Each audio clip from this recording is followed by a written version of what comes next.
vous êtes sur RTL. C'est le Stéphanois qui fait parler de lui sur les réseaux sociaux. Vous allez l'entendre. C'est notre humoriste à nous sur RTL Petit Matin. C'est Chicandier. Bonjour. Bonjour Stéphanie, bonjour à tous. Aujourd'hui, je crois que vous allez pousser un petit coup de gueule contre les divorcés. Ah ouais, ils nous emmerdent. Alors attention, moi je suis un homme marié et j'ai la valeur de la famille collée au rupteur. Pour la fête des pères, je reçois un immonde pot à crayon décoré avec des coquillages où c'est marqué « Papa, je t'aime ». C'est mignon. Oui, alors pendant que je jette discrètement cette merde à la poubelle... Je dis « Oh, merci ma chérie, c'est fabuleux ». Attention, moi je coche toutes les cases. Je roule dans une bagnole française. L'été sur la plage, je reçois 3 kilos de sable dans les yeux car ma gosse déplie sa saloperie de serviette la Reine des Neiges juste sur ma gueule. J'ai pris 30 kilos depuis mon mariage. J'ai donc aujourd'hui ce qu'on appelle le capot qui cache la manivelle. J'insulte les Français à Roland-Garros. Je vais aux fêtes de l'école débile où des connards de gamins font une chorégraphie pourrie avec du PQ autour du bras. Et je filme cette merde en plus. Calmez-vous, Chicandier. Calmez-vous, respirez. Non, je ne regarderai pas la vidéo. J'ai déjà du mal à finir Game of Thrones, mais je filme quand même cette saloperie. Le dimanche midi, je mange du poulet avec de la salade. Je bois de la bière en douce dans mon garage. Je fais semblant d'aller courir le dimanche matin, alors que, évidemment, je vais chez Petit Marcel pour boire des jaunes ou me faire laper les gousses par les sœurs lesbiennes de Roche-la-Molière. Et parfois, par inadvertance, j'arrive même à faire jouir ma femme. Bref, je suis ce que les sociologues appellent un Français moyen. Quelle chanceuse, votre femme. Ah, la vénarde, Madame Ramirez. J'estime que je fais honnêtement ma part du travail. Et puis d'un coup, ils ont débarqué.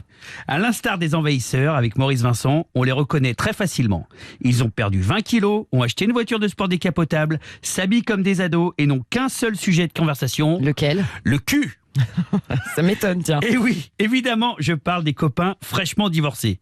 Pour parler de mon copain Franck, par exemple. 2 ans avant, tu rentrais dans sa voiture avec des pare-soleils Bob l'éponge, tranquille. Le mec te mettait les petits pains au chocolat, Joe Dassin en fond sonore.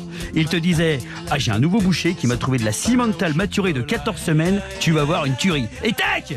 Maintenant, tu le retrouves moulé dans sa bagnole allemande. Et il te met de la techno à fond, l'enfoiré.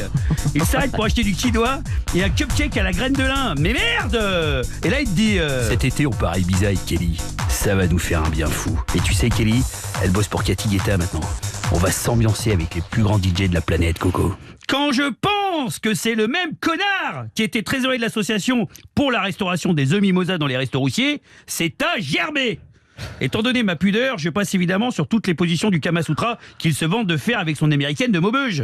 Moi, de toute façon, je veux dire, une position sexuelle où il est question d'un lama et d'un scorpion, ça m'intéresse pas. Pour moi, la baisse, c'est en chaussettes, dans le noir, et ça doit pas durer plus longtemps qu'une page de pub. Et voilà, ça fait rêver les femmes, évidemment. J'embrasse Madame Ramirez. Et puis évidemment, limite, il te fait la leçon sur son rapport avec ses gamins. Hein. Tu sais, depuis qu'on est séparés avec Sandrine, on s'est énormément rapprochés avec Benjamin. Avant, je vais te dire, on vivait ensemble, mais on s'intéressait pas vraiment à l'autre. Maintenant que je l'ai un mardi par mois, on papote, je lui parle de ma fusion sexuelle avec Kelly, de mon projet d'utiliser toutes mes économies pour offrir une galerie d'art à Kelly, de la psychiatrie lourde de sa maman. Non, on parle vachement bien avec Benjamin, tu sais. Pour reprendre Nathalie dans les bronzés fonds du ski, en fait, les nouveaux divorcés pour des gens mariés qui galèrent tous les jours à sauver leur couple, ils gagnent à pas être connus. C'est ça mon analyse. C'est ça votre analyse. Ouais, ça reste ça mon analyse. Faites attention à votre mariage quand même. Ah, mais Madame Ramirez, je t'aime. Merci, Chicandier.